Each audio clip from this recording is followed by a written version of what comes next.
समशत्रौ च मित्रे च तथा मानापमानयो शीतोष्ण सुख दुखेषु समसंग विवर्जितः।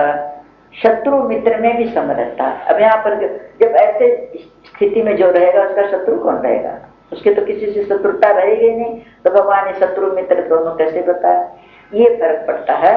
उसका कोई शत्रु नहीं है, कोई मित्र नहीं है। तो लेकिन कितने लोग होते हैं जो उससे जलने वाले होते हैं? अच्छे लोगों से तो जलने वाले ज्यादा ही रहते हैं ना। तो उनमें भी उसका शत्रु भाव नहीं होता।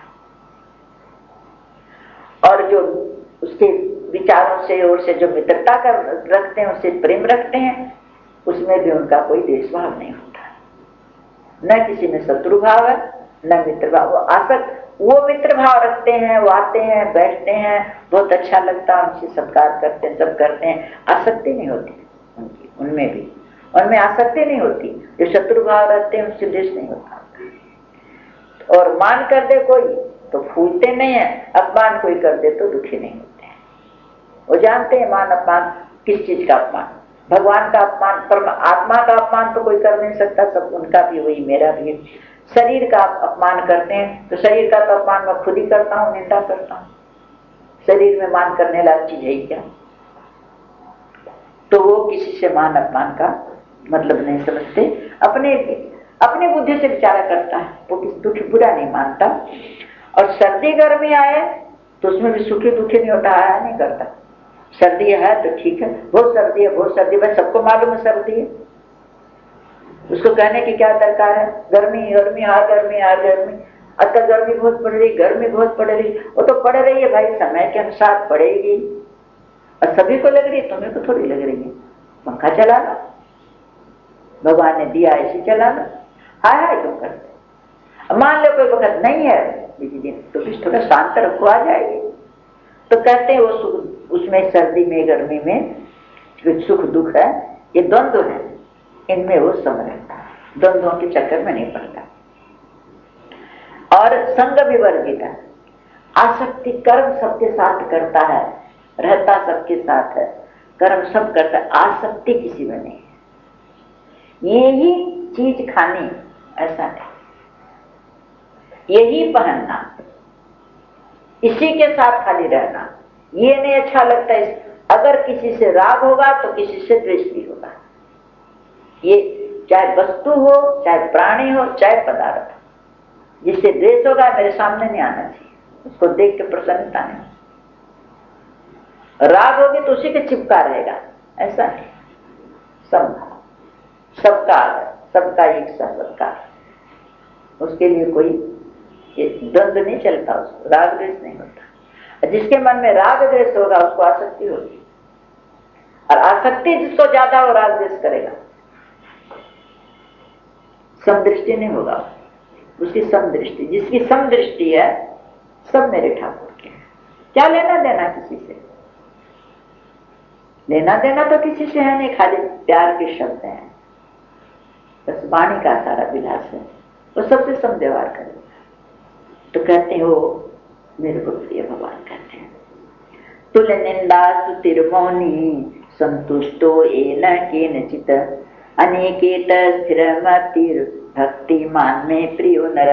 कोई निंदा करो चाहे स्तुति करो, और किसी की कोई निंदा कर कह देता तुम्हारी निंदा की तो भी उसको कोई फर्क नहीं पड़ता, कोई बड़ाई करता तो भी उसको अच्छा। जो भगवान के भक्त हैं, प्रेमी हैं, उनको बड़ाई अपनी विष के तुल्य लगती है।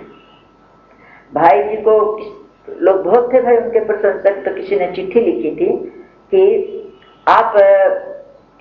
आपके संग से आपकी बातें सुन करके मेरा जीवन सुधर गया, आप महान हैं, ये है वो है। तो भाई जी ने चिट्ठी लिखी थी, इसका मतलब आप हमको गिराना चाहते हैं। आपने जो चिट्ठी लिखी ठीक है, आपका भाव है, मेरे में ऐसा कुछ नहीं है, ये तो आप मेरे को गिराने का काम कर रहे हैं, ऐसी मेरे पर कृपा करिए, मेरे को गिराइए मत। अगर ये आपके भाव हैं, अगर मेरे में कुछ ऐसा होता तो मैं मेरे परिवार को ही सुधार लेता, मेरे में कुछ ऐसा नहीं। तो किसी की बड़ाई करना भी ये समझ लो उसको गिराने का कारण है। वो समझता है इस चीज को, इसलिए बड़ाई की इच्छा नहीं करता।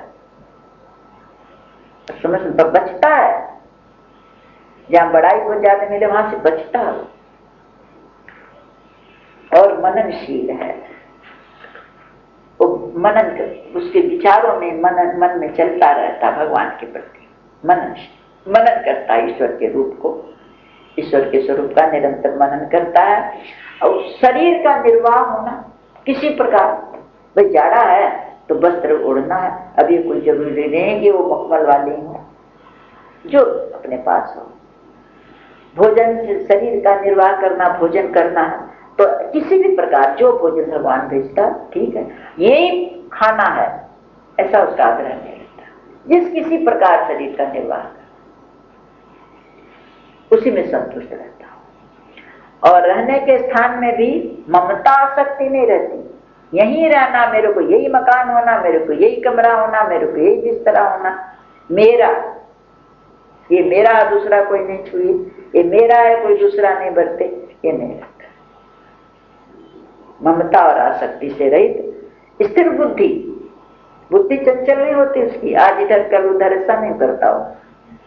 वो भक्तिमान पुरुष मुझको प्रिय है। अभी तो बता दिया प्रिय, प्रिय अतिशय प्रिय कौन है वो बताएंगे। एतु धर्म्यामृतमिदं यथोक्तं पर्युपासते श्रद्धाना मत्परमा भक्ता तेतिव में प्रिया। परंतु जो श्रद्धा से युक्त पुरुष है, मेरे पर श्रद्धा है जिनकी, और मेरे परायण, मेरी शरण होकर जो मैंने ऊपर बताया है, ये धर्म अमृत धर्म है। इस धर्म में कोई हल्दी लगाने फिटकरी वाली बात नहीं है। ये जितना धर्म है अमृत के समान आनंद देने वाला है। जो इसमें से दो चार भी किसी के अंदर आ जाए वो आदमी सुखी हो जाए।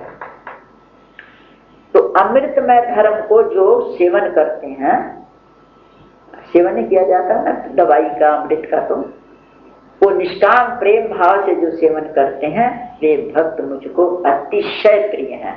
क्यों? मेरे को देखा नहीं, लेकिन केवल श्रद्धा, श्रद्धा जो श्रद्धा बिना किसी की बात समझ में नहीं आती। जिस पर श्रद्धा नहीं होगी वो कोई बात कहता भी तो उड़ा देते हैं। जिस पर श्रद्धा होगी उसी की बात पर विश्वास होता है, तो कहते हैं जो मेरे को देखा तो नहीं है लोगों ने, लेकिन श्रद्धा है मेरे पर, तो जो श्रद्धा से युक्त है वो मेरे शरण है। वो मनुष्य मैंने जो ये धर्म बताया है अमृत है, इसका जो सेवन करते हैं जीवन में वो मुझको अतिशय प्रिय है। हरिओम तत्सत। श्रीमद् भगवद गीता उपनिषद ब्रह्म विद्यायाम योग शास्त्रे श्री कृष्णार्जुन संवादे भक्ति योगो नाम श्री कृष्णाय नमः। हरिओम तत्सत, हरिओम तत्सत, हरिओम तत्सत।